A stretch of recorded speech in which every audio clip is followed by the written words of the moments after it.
رحم اللہ مقدر الفاتحہ.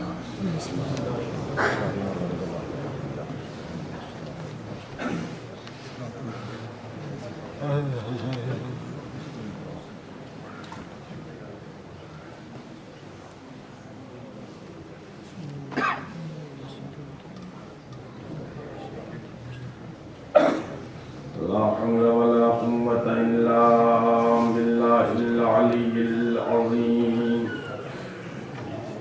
أعوذ بالله من الشيطان اللعين الرجيم. بسم الله الرحمن الرحيم. الحمد لله رب العالمين الذي جعل البلاء تحفة للأنبياء وهدية للأوصياء النجبا وشهادة لرفع درجة العليا والشفاعة الكبرى. والصلاة والسلام على سيد الأنبياء أبي القاسم محمد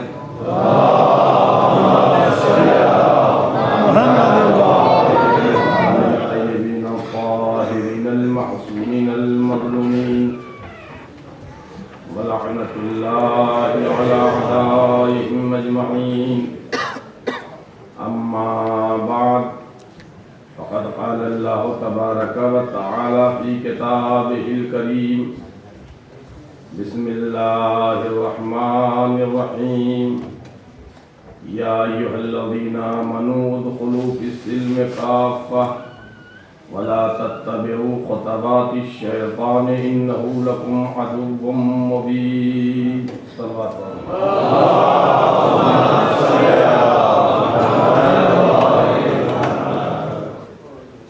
مالک کائنات اپنی پاک و پاکیزہ کتاب قرآن مجید کے سورہ بقرہ میں یہ ارشاد فرما رہا ہے، ایمان لانے والوں مکمل مسلمان ہو جاؤ اور شیطان کے نقش قدم کی کبھی بھی پیروی نہ کرنا، اس لیے کہ وہ تمہارا کھلا دشمن ہے. اگر شیطان مکمل مسلمان ہو گیا ہوتا تو شیطان نہ بنتا. زمین کی پستیوں سے اٹھا عرش کی بلندیوں تک پہنچ گیا، مگر وہ اپنے آپ کو مکمل مسلمان نہیں بنا پایا تھا. اس لیے اس نے اللہ کے حکم کی حیثیت کو نہیں پہچانا، اللہ کی حکمت کو نہیں پہچانا، اللہ کے حکم کی عظمت کا احساس نہیں کیا. اپنی عادت کے طور پر عادتاً وہ تسبیح و تقدیس کرتا رہا اور نتیجہ یہ نکلا کہ ایک روز وہ حکم خدا کا مخالف ہو گیا اور الہی زبان میں وہ رجیم بن گیا، بارگاہ خداوندی سے نکال دیا گیا. اسی لیے قرآن مجید نے فوراً کہا ہے وَلَا تَتَّبِعُوا خُطُوَاتِ الشَّيْطَانِ إِنَّهُ لَكُمْ عَدُوٌّ مُّبِينٌ. شیطان کے نقش قدم پر نہ چلنا، اس لیے کہ مکمل مسلمان نہ ہونا یہ شیطانی نقش قدم ہے، اور مکمل مسلمان رہنا یہ عصمتی میراث ہے. لہذا شیطان کے نقش قدم پر نہ چلنا اس لیے کہ وہ تمہارا کھلا دشمن ہے، وہ بھی چھپا ہوا نہیں ہے. عزیزان گرامی، اگر آپ تاریخ اسلام کا مطالعہ کریں، اور یہ میں نہیں کہتا کہ بہت غور سے آپ پڑھیں، بس ابتدائی نظر اگر آپ ڈالیں معمولی اعتبار سے، تو اسلام کے جتنے بھی انتشار ہیں اور اسلام میں جتنے بھی انتشار پیدا ہوئے ہیں، اسلام میں جتنے بھی اختلافات پیدا ہوئے ہیں، اسلام میں جتنے بھی مسلک بنائے گئے ہیں، اور غدیر سے جتنا انسان دور ہوتا چلا گیا ہے، مرکز ہدایت سے یہ پورے کا پورا جو قافلہ دور ہوتا چلا گیا ہے، اگر آپ حقیقت تلاش کریں گے تو وہ یہی ہے کہ ان کے پاس مکمل اسلام نہیں تھا، اور اسلام لفظ مسلم اسلامی سماج، مسلم ماحول میں رہنا اور زندگی بسر کرنا اور ہے، کسی مسلم گھر میں پیدا ہو جانا اور ہے، کسی مسلم آغوش میں پلنا اور ہے، مگر اپنی زندگی کو مسلم بن کے گزار دینا یہ انسان کا کمال ہے۔ یہی وجہ ہے کہ جناب ابراہیم علیہ السلام نے اللہ سے دعا کی ہے کہ میرے مالک میری اولادوں کو مسلمان بنا۔ اب آپ محسوس کریں اور اندازہ لگائیں، میں پورے عالم اسلام کی بات کر رہا ہوں، اور عالم اسلام یہ خود مسلمانوں کے سلسلے میں یہ پیغمبر اسلام کے زمانے سے اسلام نہیں ہے، جناب آدم سے لے کر کے جناب خاتم تک، اور جناب امیر المومنین علیہ السلام سے لے کر کے زمانے غیبت تک جو بھی آیا ہے اسلام لے کر آیا ہے۔ جس نے بھی پیش کیا ہے اسلام پیش کیا ہے، جس نے بھی پیش کیا ہے اللہ کا یہ پسندیدہ مذہب پیش کیا ہے۔ اس پسندیدہ مذہب کے ماننے والوں میں جو اختلافات پیدا ہوئے، جو انتشار پیدا ہوا، جو مرکز ہدایت سے دوریاں پیدا ہوئی ہیں، اس کی بنیادی وجہ یہ ہے کہ یہ تمام انتشار اور اختلاف کرنے والے لوگ یہ مکمل مسلمان نہیں تھے۔ لہذا قرآن مجید کی تمنا یہ ہے، اہل بیت علیہ السلام کی چاہت یہ ہے، اے صاحبان ایمان ادخلوا فی السلم کافۃ، مکمل طریقے سے تم اسلام میں داخل ہو جاؤ، مکمل اعتبار سے تم مسلمان بن جاؤ، مکمل اعتبار سے تم پابند دین ہو جاؤ، اس لیے کہ جب تم مکمل مسلمان ہو جاؤ گے تو تمہاری زندگی گزرے گی خدا کی خوشنودی میں، تمہیں موت آئے گی خدا کی خوشنودی میں، تمہاری دنیا بھی سنور جائے گی، تمہاری آخرت بھی بن جائے گی۔ لہذا اگر ہم یہ چاہتے ہیں اپنی زندگی کو قیمتی بنائیں، ہم یہ چاہتے ہیں کہ ہماری زندگی کی قیمت پیدا ہو، اگر ہم یہ چاہتے ہیں ہمارے وجود کی قیمت پیدا ہو، تو ضروری یہ ہے کہ ہم مکمل اعتبار سے مسلمان بنیں۔ عزیزان گرامی، میں نے کل جہاں سے بات ختم کی تھی، جہاں پہ میں وہیں سے اپنی بات کا اب آغاز کرنا چاہتا ہوں۔ آپ اندازہ لگائیں اور محسوس کریں عزیزوں میرے دوستوں کہ انسان کلمہ پڑھ لیتا ہے، انسان قرآن مجید کی تلاوت کر لیتا ہے، انسان توحید اور عدل و نبوت و امامت و قیامت پڑھ لیتا ہے، مگر یہ یاد رہے جب تک دل کی گہرائیوں سے انسان اقرار نہیں کرے گا اس وقت تک وہ مکمل مسلمان نہیں ہو سکتا۔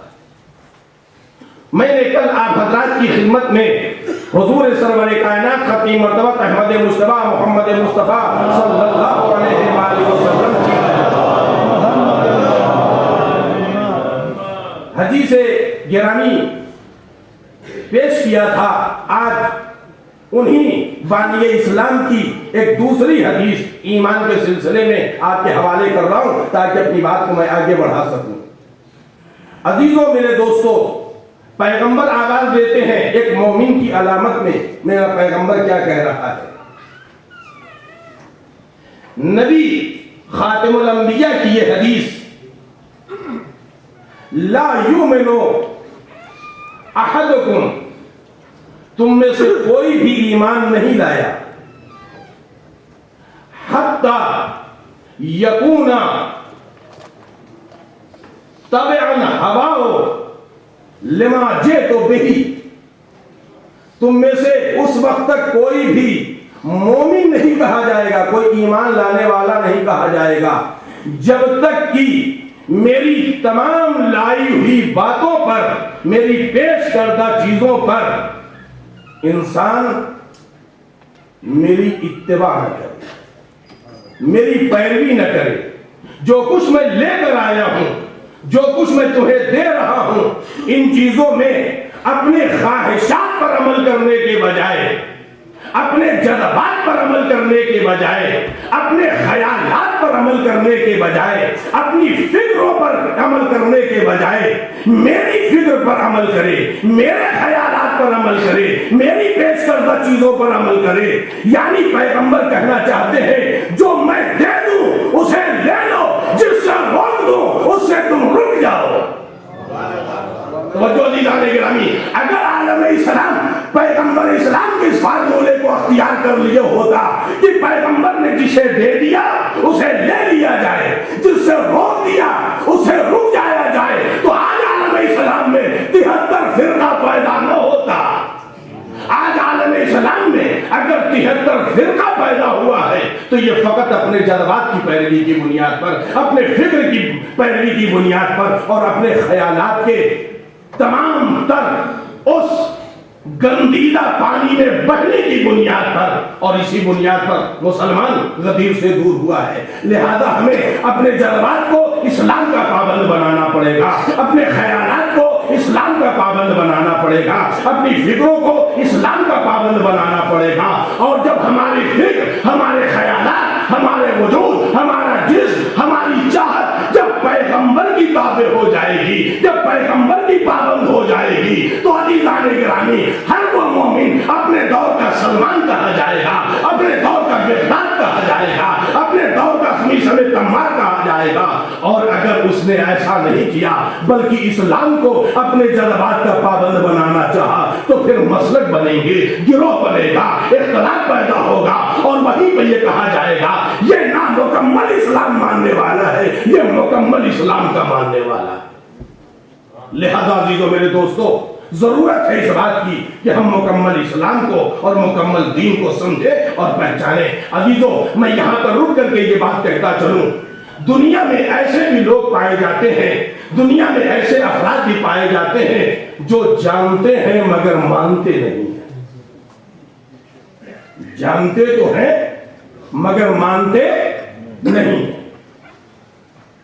بہت سے ایسے افراد دنیا میں پائے جائیں گے جو جانتے ہیں مگر مانتے نہیں ہیں۔ آپ کے سامنے پہلے ایک مثال کے طور پر میں تاریخ کی حقیقت آپ کے حوالے کر دوں۔ حاکم شام سعد بن ابی وقاص سے کہتا ہے امیر المومنین علیہ الصلوۃ والسلام کے خلاف زبان کھولنے کے لیے، مولا کے خلاف زبان کھولنے کے لیے کہہ رہا ہے۔ کون حاکم شام؟ سعد بن وقاص نے انکار کیا، حاکم شام نے اصرار کیا، سعد بن وقاص نے انکار کیا۔ جب اصرار بڑھتا گیا اور ادھر سے انکار ہوتا گیا تو پلٹ کے حاکم شام کہتا ہے میرا یہ انعام اور یہ اکرام، یہ دولت، یہ سرمایہ اور میرا یہ اصرار، پھر بھی تو انکار کرتا چلا جا رہا ہے۔ سعد بن وقاص کہتا ہے امیر المومنین حضرت علی بن ابی طالب علیہ السلام کے سلسلے میں پیغمبر اسلام کی 3 حدیثوں کو، 3 فقروں کو میرے ان کانوں نے سنا ہے، ان میں سے کوئی ایک فقرہ اگر میرے لیے پیغمبر کہہ دیتے تو دنیا کی ہر نعمت سے بڑی نعمت میں سمجھتا ہوتا۔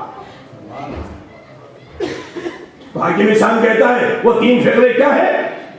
تو سعد بن وقاص کہتا ہے پیغمبر نے فرمایا اے علی تمہاری منزلت میرے نزدیک وہی ہے جو منزلت ہارون کی موسیٰ کی نظر میں تھی۔ ہارون وزیر تھے جناب موسیٰ کے۔ توجہ عزیزان گرامی، یا علی انت بمنزلت ہارون من موسیٰ، اے علی تمہاری منزلت ہماری نظر میں وہی ہے جو جناب موسیٰ کی نظر میں جناب ہارون کی تھی۔ یعنی ہارون جناب موسیٰ کے جانشین تھے، علی تم میرے جانشین ہو. ذرا ایک سلوات پڑھیں محمد والے.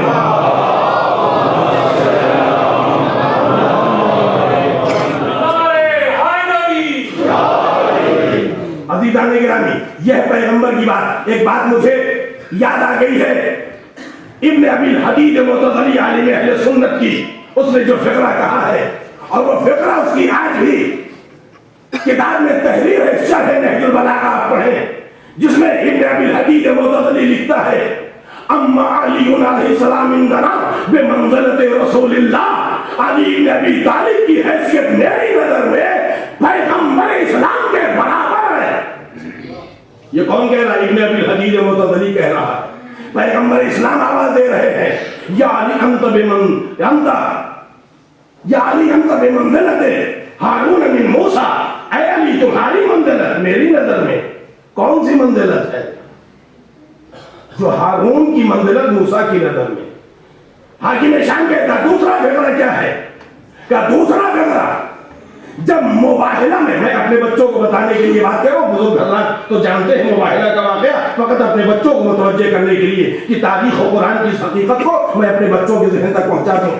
مباہلہ میں جو عیسائیوں سے گفتگو بحث ہوئی تھی، اس بحث میں یہ طے ہوا تھا کہ آئیے، عیسائی کہتے تھے عیسیٰ اللہ کے بیٹے ہیں، پیغمبر کہتے تھے عیسیٰ اللہ کے نبی و رسول ہیں. دونوں میں بحث و مباحثہ ہوا. اس بحث و مباحثہ کے نتیجے میں یہ ہوا کہ چلیے ایک دوسرے پر لعنت کریں گے، اللہ سے ہم عذاب کا مطالبہ کریں گے، جو سچا ہوگا وہ جیتے گا، جو جھوٹا ہوگا وہ ہارے گا.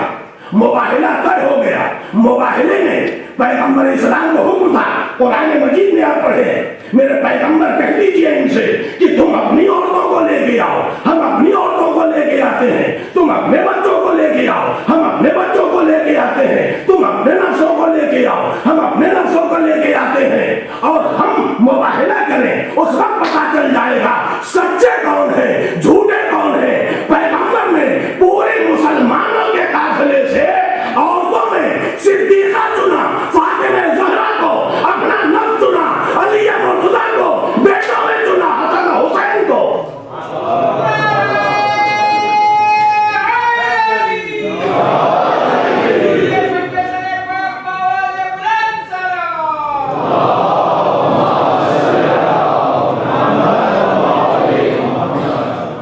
انفسنا و انفسکم، ہم اپنے نفسوں کو لائے، تم اپنے نفسوں کو لاؤ. نساءنا و نساءکم، تم اپنی عورتوں کو لاؤ، ہم اپنی عورتوں کو لائے. پیغمبر کسے لے کے گئے؟ صدیقہ طاہرہ کو لے کے گئے. یہاں پر رک کے ایک فقرہ میں کہتا چلوں، کس حد تک آپ سمجھ پائیں گے یہ ذمہ داری آپ کی ہے. پیغمبر تمام عورتوں میں سے، یہ مدینے کا واقعہ ہے، مدینے سے پہلے کا واقعہ نہیں ہے، تمام عورتوں میں سے کسی کو نہیں لے گئے. اگر لے گئے تو صدیقہ طاہرہ کو لے کے گئے. پیغمبر کیا کہنا چاہتے ہیں؟ حکومت اور سیاست کی بیساکھیوں پر صدیقہ بنانا اور ہے، خدا کا صدیقہ پیدا کر دے، وہ صدیقہ ہونا اور ہے.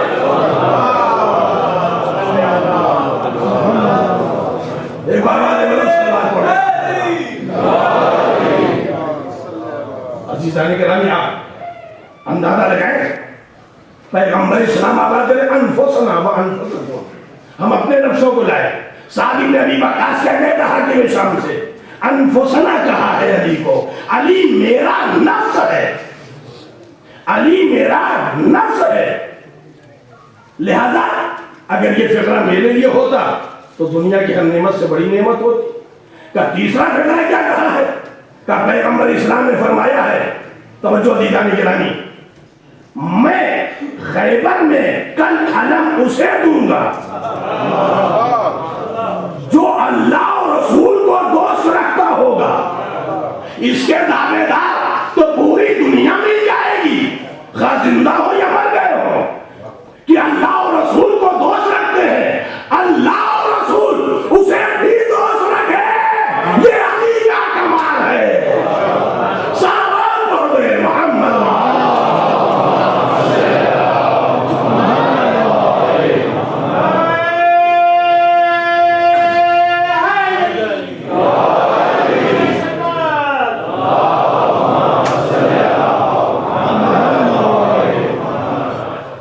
عزیزان گرامی، آپ اندازہ لگائیں، یہ 3 فقرے جانتا ہے مگر مانتا نہیں۔ دنیا میں ایسے بھی افراد پائے جاتے ہیں جو جانتے تو ہیں مگر مانتے نہیں ہیں، اور جانتے ہوئے نہ ماننا، اس سے بڑی اور تباہی کیا ہو سکتی ہے؟ آدمی جانتا ہے مگر مانتا نہیں ہے۔ عام طریقے سے بتائیں، سب جانتے ہیں کہ تمباکو نقصان کرتا ہے، کچھ پیتے ہیں کچھ چباتے ہیں، ہر آدمی جانتا ہے تمباکو نقصان کرتا ہے، ہر آدمی جانتا ہے نماز نہیں پڑھیں گے تو جہنم میں جائیں گے، ہر آدمی جانتا ہے قرآن کی تلاوت نہیں کریں گے نحوستیں پیدا ہوں گی، ہر انسان، ہر مسلمان جانتا ہے اگر والدین کی اطاعت نہیں کریں گے تو خدا غضبناک ہو جائے گا، ہر مومن جانتا ہے کہ اگر ہم اپنے بچوں کو کردار اہل بیت نہیں دیں گے اہل بیت ناراض ہو جائیں گے، کل اولاد کے بارے میں اللہ سوال کرے گا، زندگی کے بارے میں سوال کرے گا۔ سب جانتے ہیں اور سب یہ جانتے ہیں موت آئے گی، مگر کوئی گناہ ہم سے نہیں چھوٹتا۔ جانتے ہیں مگر مانتے نہیں ہیں، توجہ دیجیے گرامی، اور جانتے ہوئے اگر انسان نہیں مان رہا ہے تو پھر اس کی بخشش نہیں ہے۔ اب ابھی جانے گرامی ایک بات کہتا چلو، کل کے نامکمل مسلمان جانتے تھے مانتے نہیں تھے، آج کے بھی نامکمل مسلمان جانتے ہیں مگر مانتے نہیں ہیں۔ صلوات پڑھیں محمد والے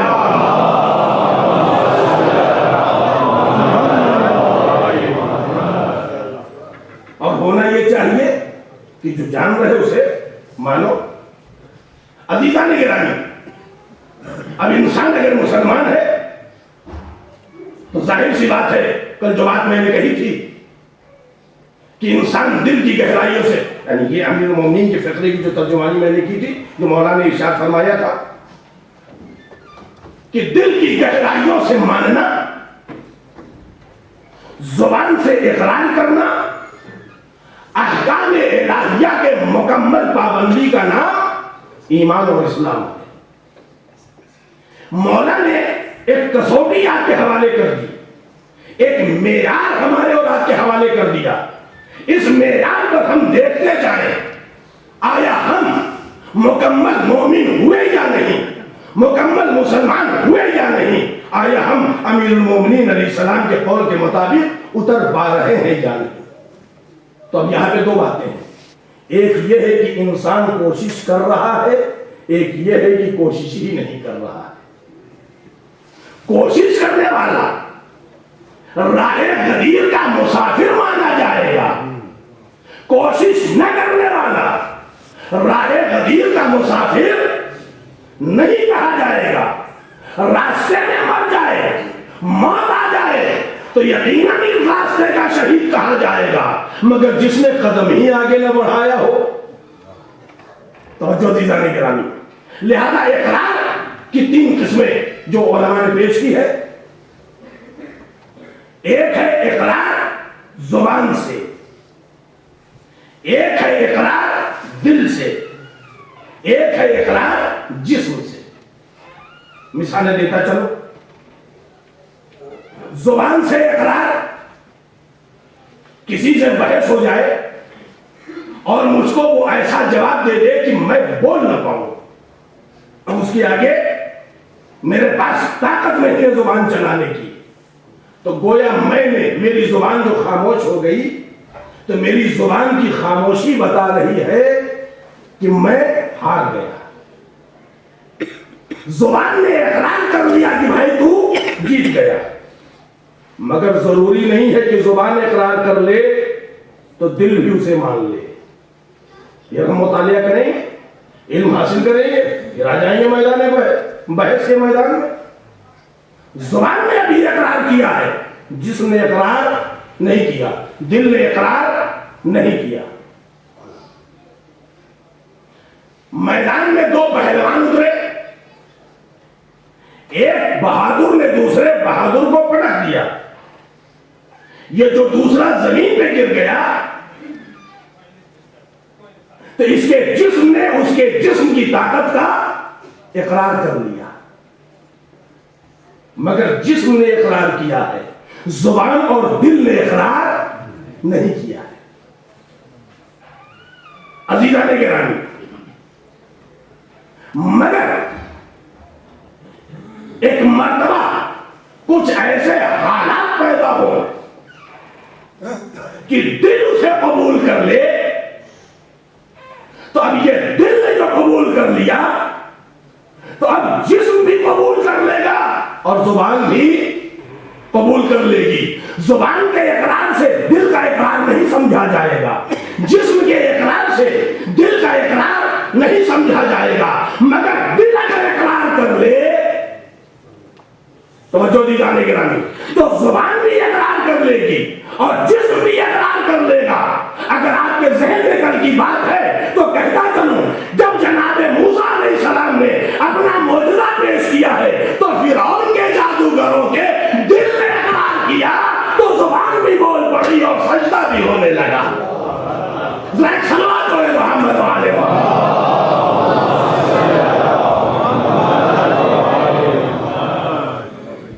عزیزان گرامی، آپ حضرات اگر ایک صلوات پڑھ کر کے ذرا پیچھے والوں کو اور تھوڑی جگہ دے دیں، آپ حضرات کی نیکی ہوگی۔ بس تھوڑا تھوڑا آپ حضرات آگے چلے آئے انشاءاللہ۔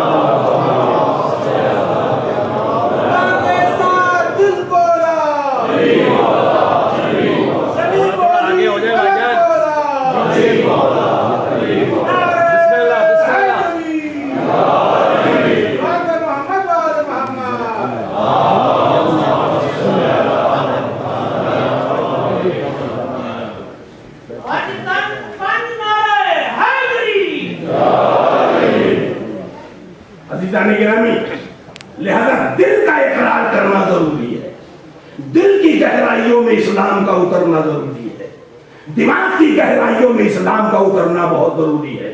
اور اگر ایسا نہیں ہے تو انسان نہ مکمل مسلمان ہوگا، مکمل مسلمان نہیں رہ جائے گا۔ اور قرآن اور آل محمد کی تمنا کیا ہے؟ مسلمان بنو تو مکمل مسلمان بنو، ادھورے مسلمانوں کی ضرورت اہل بیت کو نہیں۔ عزیزان گرامی، آئیے ہم پیغمبر اسلام کے انقلاب سے پہلے چلتے ہیں قرآن کی دنیا میں، اپنی بات کو اور مضبوط ٹھوس دلیلیں کے ساتھ ثابت کرنے کے لیے۔ عزیزوں، آپ اندازہ لگائیں، معمولی سے مصیبتیں آتی ہیں، بڑے بڑے زاہدوں کے ہاں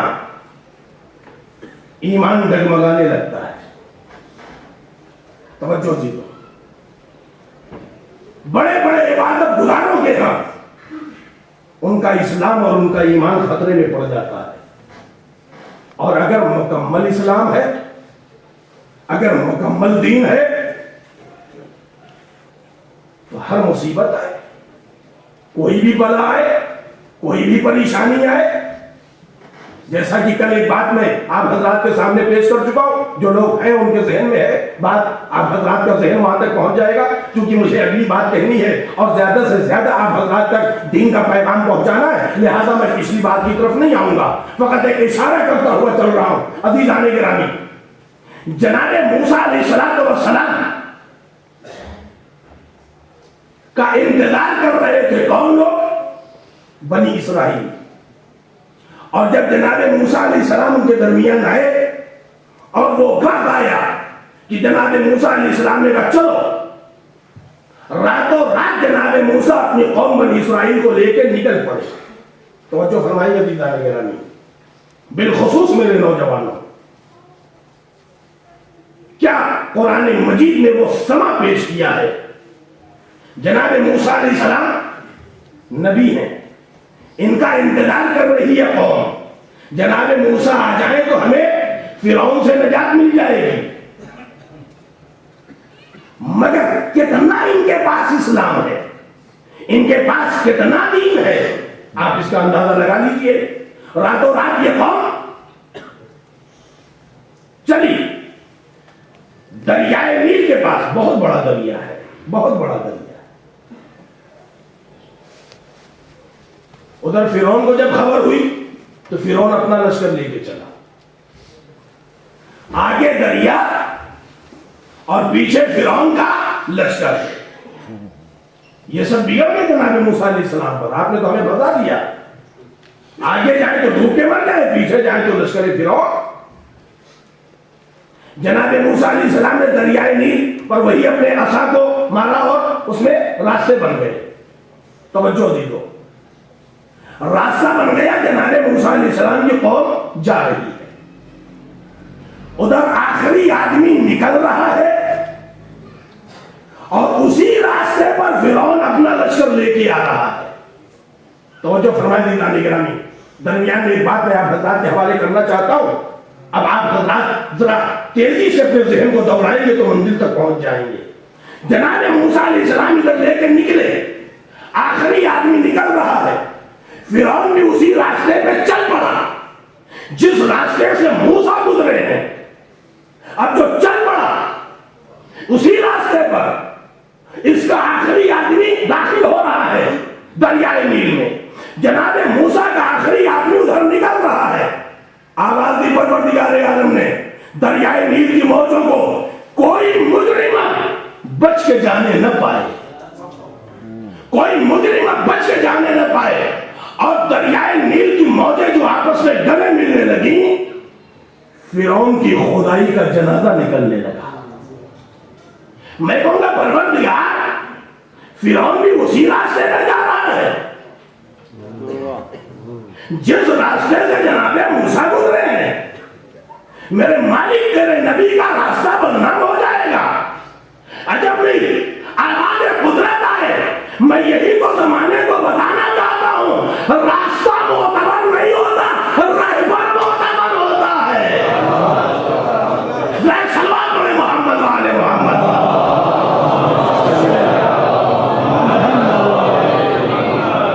رہبر معتبر ہوتا ہے. اگر رہبر غدیری ہے, اگر رہبر دیارے غدیر سے آیا ہے, اگر رہبر خدا کی جانب سے ہے, اگر رہبر قرآن کی جانب سے ہے, اگر رہبر نبی کی جانب سے ہے, تو یہ یاد رہے یہ رہبر کہیں بھی چلے یہ اتنا معتبر ہے, اتنا معتبر ہے کہ یہ زندگی میں بھی ملے گا, قبر میں بھی ملے گا, کوثر میں بھی ملے گا, جنت میں بھی ملے گا. صلوات پڑھ دیں محمد.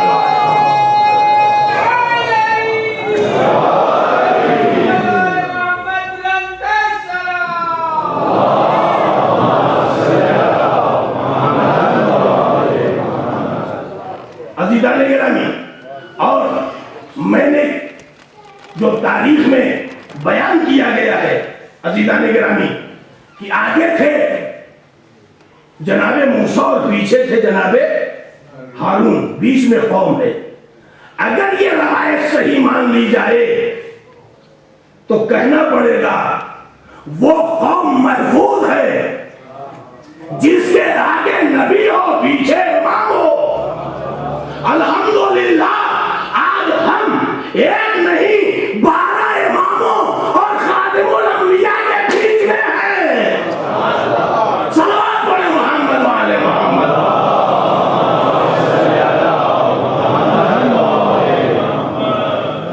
عزیزان گرامی, جناب موسیٰ علیہ السلام کی قوم نکل گئی. جادوگروں نے معجزہ دیکھا تھا نا اور مسلمان ہو گئے. ان لوگوں نے کیا معجزہ نہیں دیکھا؟ دیکھا تھا نا. بنی اسرائیل نے معجزہ وہ بھی دیکھا جو جادوگروں نے دیکھ کر کے ایمان قبول کیا تھا.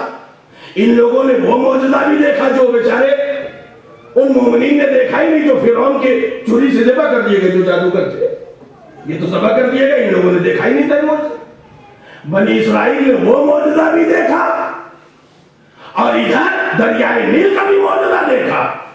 اور یہی نہیں, قہر الہی بھی دیکھا کہ فرعون ڈوب رہا ہے پوری اپنی خدائی کے ساتھ, ہے نا. مفسرین کیا لکھتے ہیں, یہ لوگ کچھ آگے بڑھے, کسی گاؤں سے ایک بستی سے گزرے تو دیکھا وہاں پہ بہت خوبصورت مٹی کا بت رکھا ہے. مٹی کا بنایا ہوا بڑا خوبصورت ایک بت رکھا ہوا ہے. تو ان لوگوں نے جناب موسیٰ علیہ السلام نے کہا موسیٰ ہمارا بھی خدا اگر ایسے ہی بنا دیا جاتا تو کتنا اچھا ہوتا. توجہ دیجیے گرامی. جناب موسیٰ علیہ السلام غصے میں کہتے ہیں تم لوگ بالکل جاہل و بیوقوف ہو. توجہ دیجو. یعنی کیا مطلب اگر مکمل اسلام ہوتا تو یہ کبھی بھی بتوں کا مطالبہ بتا رہا ہے. نہ معجزے کا ان پر اثر ہے, نہ حقیقتوں کا ان پر اثر ہے, اور نہ تو یہ حقیقتوں کو سمجھنا چاہتے ہیں, نہ یہ مکمل مسلمان بننا چاہتے ہیں. پتہ یہ چلا اگر مکمل مسلمان نہیں ہے تو کسی بھی رہبر کو دیکھ کے وہ لوگ مٹی ہی کا کیوں نہ ہو انسان بدلنے کی کوشش کرے گا, اور اگر مکمل مسلمان ہوگا تو حقیقی رہبروں کے پاس رہے گا, کبھی بھی بدلنے کی تمنا. سلوات پڑھیں محمد والے محمد.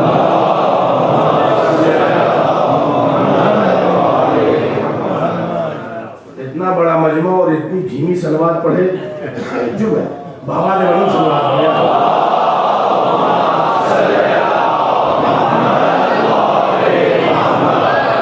توجہ دیدانے گرامی, اگر مکمل اسلام ان کے پاس ہوتا, اور قرآن مجید ہم سے کیا کہہ رہا ہے مکمل مسلمان بنو.